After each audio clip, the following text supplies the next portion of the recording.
It's a process of destiny. There are times when you make a decision when you're young, and you go with that decision, and if it's right and it feels right, then it works. Milo and his wife Tay have a farm in Quepos, Costa Rica called Finca Fila Marucha.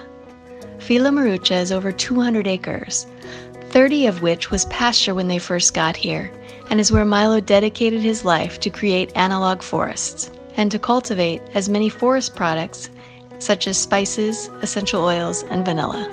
Came down here as a surfer fresh out of college. I met my wife and we developed a family, so we had a family life within a farm structure. Once there is open land, then we can decide what is the correct design that we can use that will most benefit the biodiversity of the land, but also most benefit ours as a farmer. And I understand 7 words in the monkey language.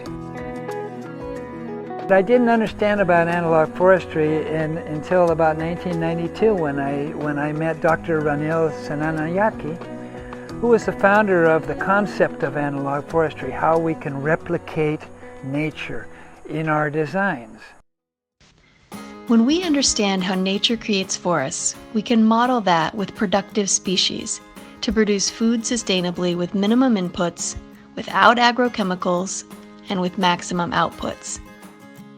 Constantly have to do what we in analog forestry call a gap analysis.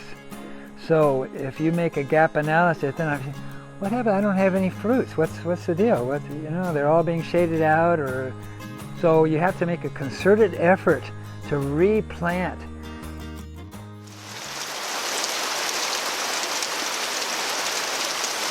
I always loved, of course, biology, ecology, and there was this talk about analog forestry, and I wanted to get to know the methodology, and there was Milo.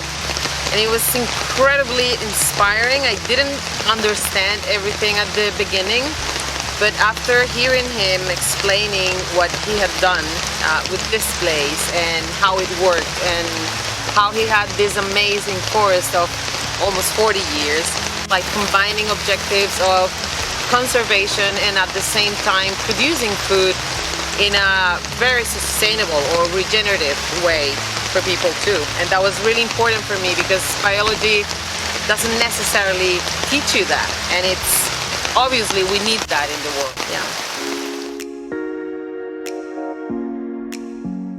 Yeah. So our designs can be for food security.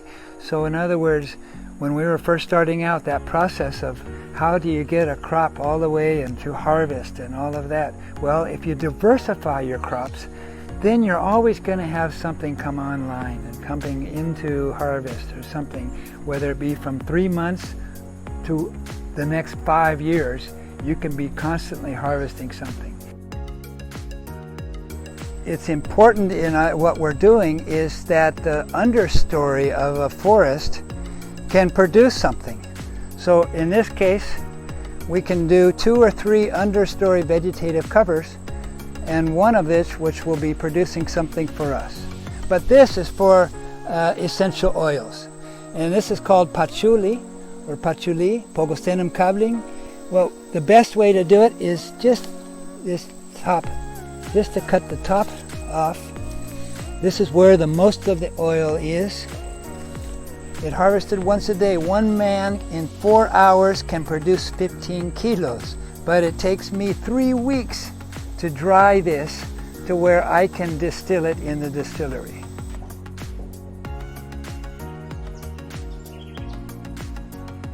It keeps coming back, it keeps coming out after. So there's a second note. So there's a base note, what you first breathe in, and then there's a base, then there's another note, higher note in the aroma. Along with his patchouli, he also produces holy basil, vanilla, cinnamon, nutmeg, turmeric, black pepper, citronella, and ylang ylang. What I like the most about Analog Forestry is how it provides you with the tools in order to understand the complexity of the forest, but in a very simple way to emulate it. In the design process, to incorporate more native species and to incorporate the exotic species that we do use, we're going to be spreading out those because we're diversifying the farm into many different types of crops. So all year round we can have crops. So where the mistake was that it can be made commonly is that they're planted too close together, the same varieties. The way he is designing with water, it's very unusual.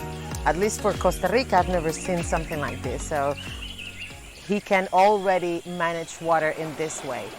Slowly coming down, using the gradient in order to build up different ponds, even chinampas, in order to plant rice, produce fish, provide a good habitat for other species that won't be living in dry land. What Milo and his family have created here at Finca Marucha is something special. Analog Forestry is now in 20 countries and is still growing. The Milos and Amandas of the world are making a true difference. So, after all of that, you can quote me on this, that surfers make good farmers, but farmers do not make good surfers.